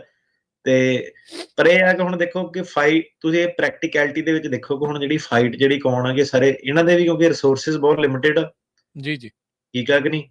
ਤੇ ਇਹ ਹੈ ਕਿ ਇਹ ਸਾਰੀਆਂ ਜਿਹੜੀਆਂ ਚੀਜ਼ਾਂ ਹੈਗੀਆਂ ਤੁਹਾਨੂੰ ਸਾਰਿਆਂ ਨੂੰ ਜਿਹੜੀਆਂ ਇਫੈਕਟ ਕਰਦੀਆਂ। ਤੇ ਜੇ ਤੁਸੀਂ ਰੇਡੀਓ ਸੁਣਦੇ ਆ, ਆਹ ਸੋਸ਼ਲ ਮੀਡੀਆ ਨਾਲ ਜੁੜੇ ਆ, ਠੀਕ ਆ, ਮਤਲਬ ਇਹ ਹੈ ਕਿ ਯਾਰ ਥੋੜੇ ਵੀ ਬੰਦਾ ਜਿਹੜਾ ਇਹਨਾਂ ਨੂੰ ਦੇ ਦੇਵੇ ਤਾਂ ਇਹ ਜਿਹੜੀਆਂ ਏਦਾਂ ਦੀਆਂ ਸੰਸਥਾਵਾਂ ਜ਼ਰੂਰੀ ਆ। ਹੁਣ ਜਿਹੜੀ ਸਰਕਾਰ ਆ ਉਹਨੇ ਤਾਂ ਫੰਡਿੰਗ ਜਿਹੜੀ ਕੱਟ ਕਰਤੀ। ਹੁਣ ਜਿੱਦਾਂ ਤੁਸੀਂ ਕਹਿੰਦੇ ਕਿ 5 ਮਹੀਨੇ ਇਹਨਾਂ ਨੂੰ ਲੱਗ ਗਏ ਵੀ ਕਿੰਨੀਆਂ ਕੁ ਫਾਈਟਾਂ ਕਰਨ। ਹੁਣ ਮਤਲਬ ਐਂਡ ਆਫ ਦਾ ਡੇ ਤਾਂ ਰਿਸੋਰਸਿਸ ਉਨੇ ਕੀ ਆ ਨਾ, ਗੱਡੀ 'ਚ ਜਿੰਨਾ ਤੇਲ ਪਊਗਾ ਉਨੀ ਦੂਰ ਹੀ ਗੱਡੀ ਚੱਲ ਸਕਦੀ ਨਾ। ਸੋ ਇਹ ਚੀਜ਼ ਆ ਕਿ ਇਹਨਾਂ ਨੂੰ ਤੁਸੀਂ ਇੰਪਾਵਰ ਰੱਖੋ, ਠੀਕ ਆ। ਸਰਕਾਰਾਂ ਤਾਂ ਫਿਰ ਚਾਹੁੰਦੀਆਂ ਹੀ ਨਹੀਂ ਕਿ ਏਦਾਂ ਦੀਆਂ ਜਿਹੜੀਆਂ ਸੰਸਥਾਵਾਂ ਵਾ ਇਹ, ਉਹ ਮਤਲਬ ਤੁਸੀਂ ਸੋਚੋ ਕਿ ਜੇ ਇਹ ਸੰਸਥਾਵਾਂ ਏਦਾਂ ਦੀਆਂ ਗਾਇਬ ਹੋ ਜਾਣ, ਠੀਕ ਆ, 4-5 ਸਾਲ 'ਚ ਏਦਾਂ ਦਾ ਹੋ ਜਾਵੇ ਕਿ ਇਹ ਡਰਾਈ ਆਊਟ ਹੀ ਕਰ ਦਿੱਤੀਆਂ ਜਾਣ, ਫਿਰ ਤਾਂ ਮਤਲਬ ਸਰਕਾਰਾਂ ਜੋ ਮਰਜ਼ੀ ਕਰੀ ਜਾਣ। ਸੋ ਇਹ ਜਿਹੜੇ ਦੇਸ਼ ਆ, ਇਹਨਾਂ ਦੇਸ਼ਾਂ ਤੇ ਆਪਣੇ ਦੇਸ਼ਾਂ 'ਚ ਇਹੀ ਫਰਕ ਆ ਕਿ ਇੱਥੇ ਜਿਹੜੇ ਏਦਾਂ ਦੇ ਢਾਂਚੇ ਆ ਨਾ, ਉਹ ਬੜੇ ਕਾਇਮ ਹੈਗੇ ਆ ਕਿ ਦੇਰ ਸਵੇਰ ਜਿਹੜਾ ਕਾਨੂੰਨ ਦੇ ਹਿਸਾਬ ਨਾਲ ਘੇਰੇ 'ਚ ਉਹਨੂੰ ਲਿਆ ਜਾਂਦਾ। ਤੇ ਆਪਣੇ ਜਿਹੜੇ ਦੇਸ਼ਾਂ ਦੇ ਵਿੱਚ ਵੀ ਸੀਗਾ ਕਿਸੇ ਟਾਈਮ ਤੇ, ਉੱਥੇ ਵੀ ਤੁਸੀਂ ਦੇਖੋ ਕਿ ਬੜੇ ਵਧੀਆ ਸੁਪਰੀਮ ਕੋਰਟ ਦੇ ਆਪਣੇ ਵੀ ਇੰਡੀਆ ਦੇ ਵਿੱਚ ਜੱਜ ਜਿਹੜੇ ਹੋਏ ਆ। ਅਲਟੀਮੇਟਲੀ ਕੀ ਹੁੰਦਾ ਕਿ ਸਰਕਾਰਾਂ ਹੌਲੀ ਜਦੋਂ ਉਹਨੂੰ ਕਬਜ਼ਾ ਜਦੋਂ ਕਰ ਜਾਂਦੀਆਂ ਉਹ ਚੀਜ਼ਾਂ ਤੇ, ਪ੍ਰੈਸ ਦੇ ਉੱਤੇ ਕਬਜ਼ਾ ਕਰ ਜਾਂਦੀਆਂ, ਇੰਡੀਪੈਂਡੈਂਟ ਰਿਪੋਰਟਿੰਗ ਨਹੀਂ ਹੁੰਦੀ, ਤੇ ਉਦੋਂ ਜਿਹੜਾ ਸੀਗਾ ਹੌਲੀ ਤੁਸੀਂ ਕਹਿ ਲਓ ਕਿ ਪੱਠਾ ਜਿਹੜਾ ਬਹਿਣਾ ਸ਼ੁਰੂ ਹੋ ਜਾਂਦਾ ਸਿਸਟਮ ਦਾ। ਸਹੀ ਗੱਲ। ਇਹ ਜਿਹੜੇ ਹੁਣ ਤੁਸੀਂ ਜੇ ਵਧੀਆ ਦੇਸ਼ 'ਚ ਆਪਾਂ ਆਏ ਆ ਰਹਿਣਾ ਤਾਂ ਉਹਨੂੰ ਰਿਸਪੈਕਟ ਵੀ ਕਰਨਾ ਵਾ ਤੇ ਉਹ ਜਿਹੜੇ ਸਿਸਟਮ ਆ ਉਹਨੂੰ ਬੜਾਵਾ ਵੀ ਦੇਣਾ ਵਾ। ਸੋ ACLU ਜਿਹੜੀ ਸੰਸਥਾ ਵਾ, ਠੀਕ ਆ, ਤੇ ਉਹ ਤੁਸੀਂ ਮੇਰਾ ਵਰਡ ਲੈ ਸਕਦੇ ਆ ਕਿ ਇਹ ਜਿਹੜੀਆਂ ਸੰਸਥਾਵਾਂ ਫਾਈਟ ਪੂਰੀਆਂ ਕਰਦੀਆਂ ਵਾ, ਇਹਨਾਂ ਨੂੰ ਤੁਸੀਂ ਕਰੋ।